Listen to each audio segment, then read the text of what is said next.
I think I may be too dignified in my worship of God. When I was a kid, I went to a lot of high school dances, and it wasn't because I was a dancer per se. I was a break dancer, a b-boy, and I'm thinking about getting back into it. In fact, my boys are going to make a little documentary, a movie, tracking my comeback called, wait for it, Breaking Bad. Get it?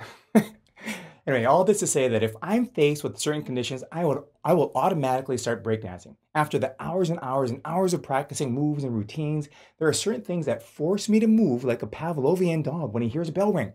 I want to be at a point in my worship of God that when certain conditions are present, that is, when God's presence is present, I jump, I lift my hands, I dance, I get undignified, but don't even notice myself because my attention is so on God.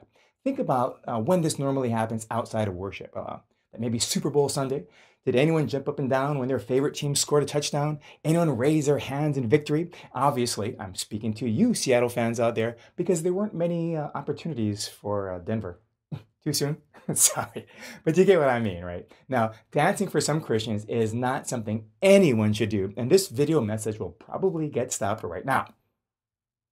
Still here? All right, good. Because if King David in the Bible, the one God described as a man after his own heart, was a dancer, then please, let's dance.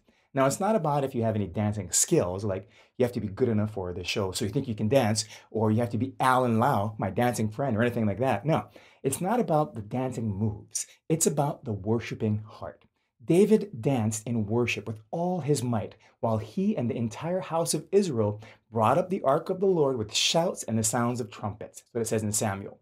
His wife was watching from the window, and the Bible says that when she saw King David leaping and dancing before the Lord, she despised him in her heart. David's response to her clarifies his heart of worship. He said that he danced before the Lord in celebration and that he would, in his worship, become even more undignified than this, he said, and be humiliated in his own eyes. Can you imagine if you were there and you saw King David dancing like that?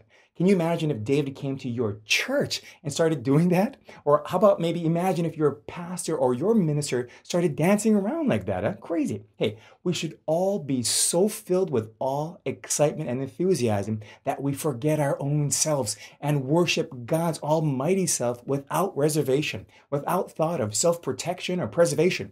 God is worthy of all, every part, 100% of our heart and our worship. Let's get undignified.